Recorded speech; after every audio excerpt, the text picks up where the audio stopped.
Great. Thank you, Aaron, and let me also thank NBR and the Woodrow Wilson Center for hosting this meeting and for inviting me to take part. As I don't think would be a controversial statement in this room, the Asia-Pacific region is, by most measures, as we see it, a region of substantial, diverse, and growing interest for the United States. It contains many of the world's fastest-growing major economies, largest and most powerful militaries, largest energy consumers and importers, and the biggest contributors to global climate change. Consider these simple but profound facts. Our trade with the region now stands at roughly $1 trillion annually. 15 of the 20 largest ports in the world are in the Asia-Pacific region, 9 in China alone. The 5 largest standing armies in the world are all in the Asia-Pacific region: China, India, North Korea, Pakistan, and the Republic of Korea, and that doesn't include the United States. In many respects, the rise of Asia and the changing distribution and diffusion of power in the region and across the globe stands as the defining feature of the 21st century. The rise of China and India are the most visible manifestations of this phenomena, but they are only but one sign of a region-wide phenomena, and a phenomena that demands increased U.S. attention and engagement.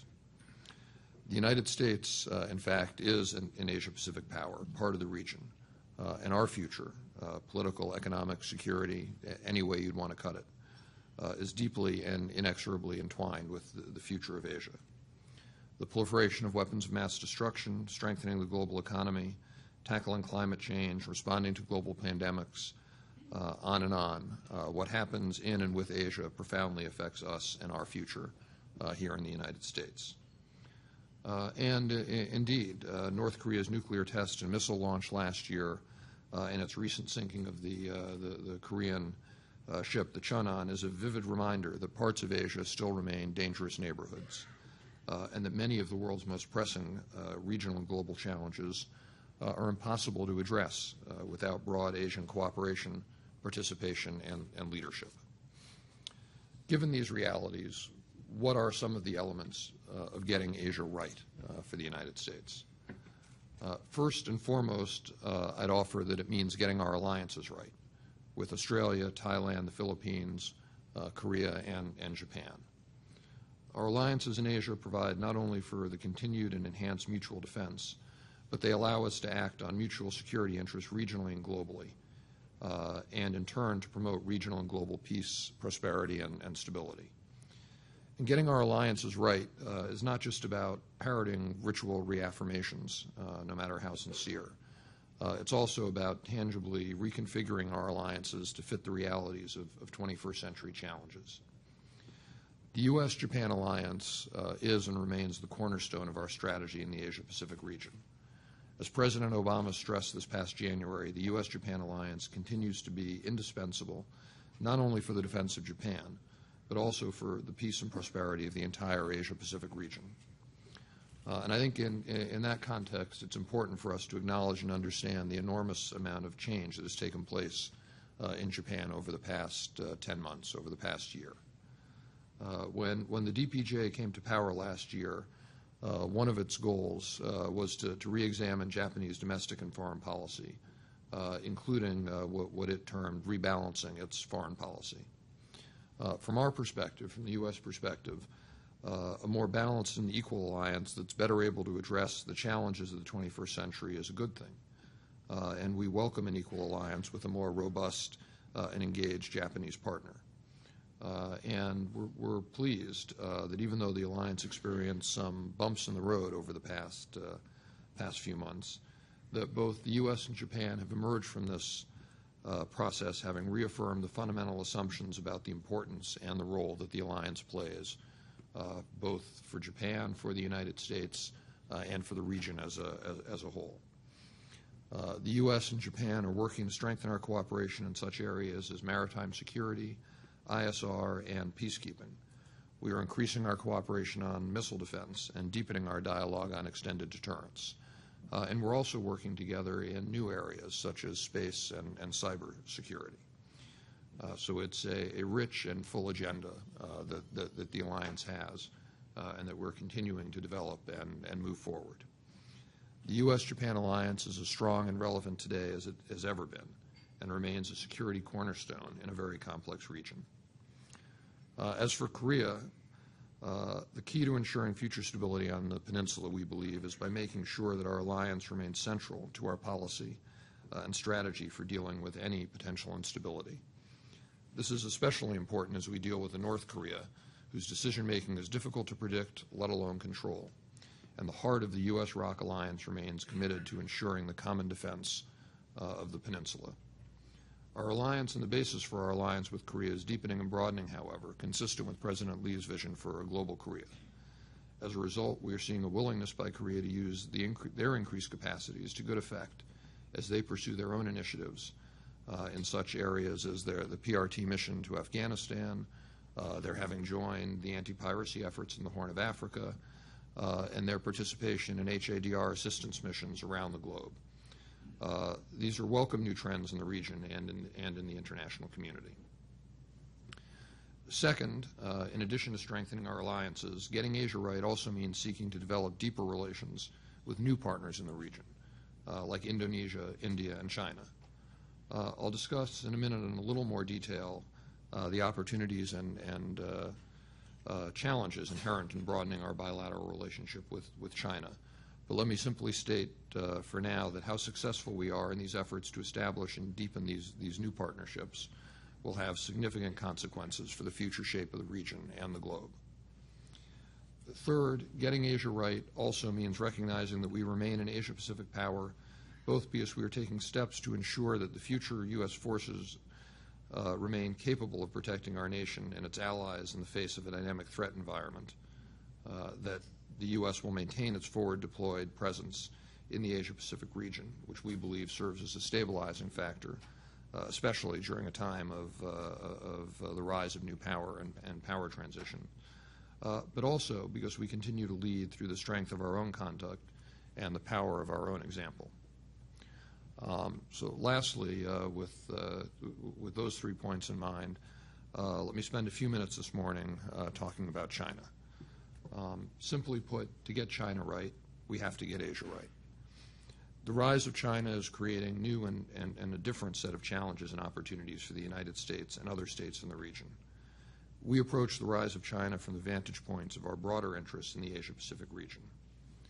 During the Cold War and into the early 1970s, our China policy was largely characterized by containment. Since then, America's approach to China, under presidents of both parties, has been characterized by different degrees of engagement. Today, however, we have moved beyond these basic constructs to one that more adequately considers China's complex and growing role in regional and global affairs, and a recognition that the U.S.-China relationship is not characterized by either competition or cooperation, but rather by elements of both.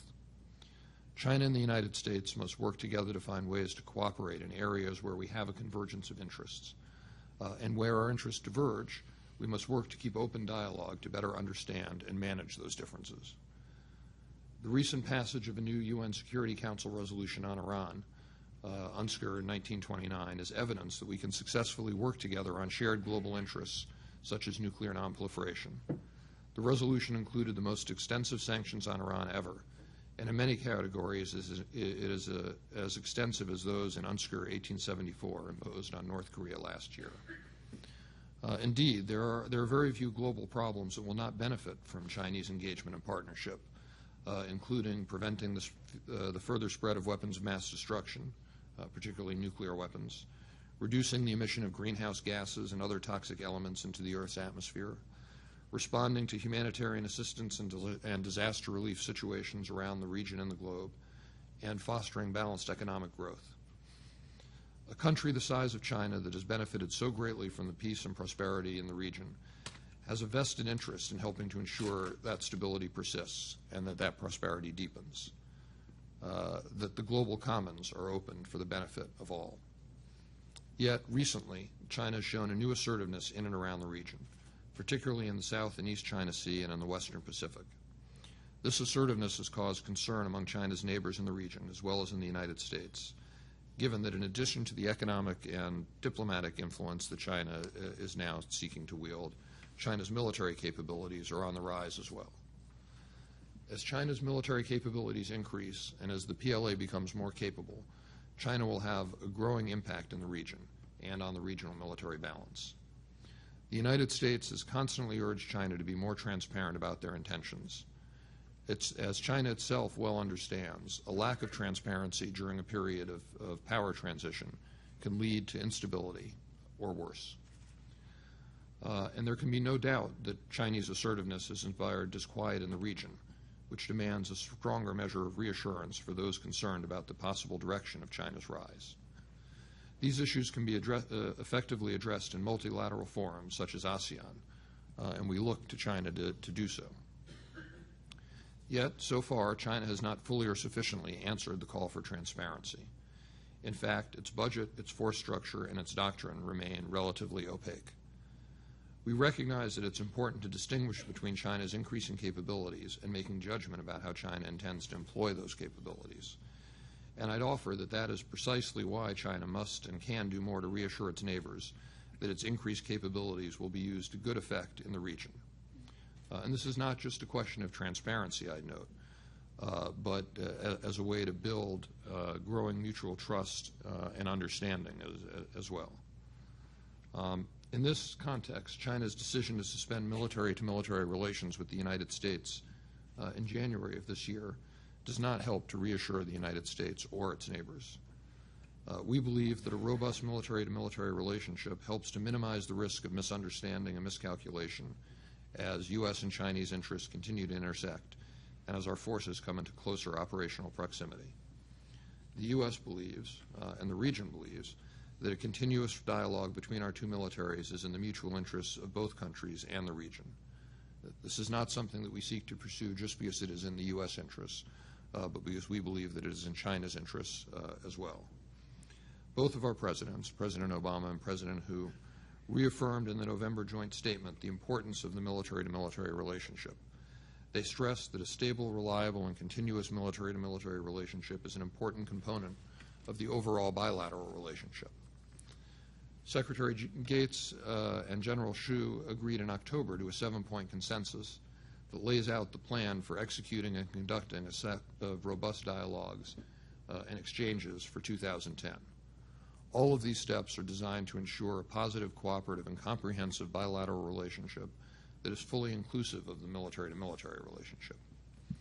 Despite China's unilateral decision to suspend relations, we stand ready to resume our efforts to build the continuous, stable, and reliable military-to-military dialogue that both of our presidents agreed to back in November. And to be clear, we see a great deal of compatibility between a strong, prosperous, and responsible China and U.S. interests. However, there are bound to be areas where we disagree. And when we disagree, we will do so in a way that clearly communicates to China our interests and values and preserves regional stability and prosperity, and do so in a way in which we hope that we can continue to engage and discuss in appropriate ways how we lessen the areas of friction between us and build greater mutual trust and cooperation. Let me wrap up briefly by noting that getting Asia right requires that we keep our alliances healthy, that we encourage and support the 21st century alliance transformations taking place in both Korea and Japan, and with our other allies in the region. With North Korea, we must maintain close coordination with our regional allies and partners to ensure that North Korea changes its behavior and faces consequences if it does not. For China, we need to maintain an intelligent balance that results in a China that is a force for stability, security, and prosperity in the region. We will always approach China from a vantage point of our broader interests and values in the Asia-Pacific region. There are a number of challenges that remain, but there are also many opportunities to grow the prosperity and extend the peace in Asia. It is vital that the U.S. remains focused and present in Asia, presence that is crucial to maintaining stability and prosperity in the region, and it is our intention to do so. Thank you.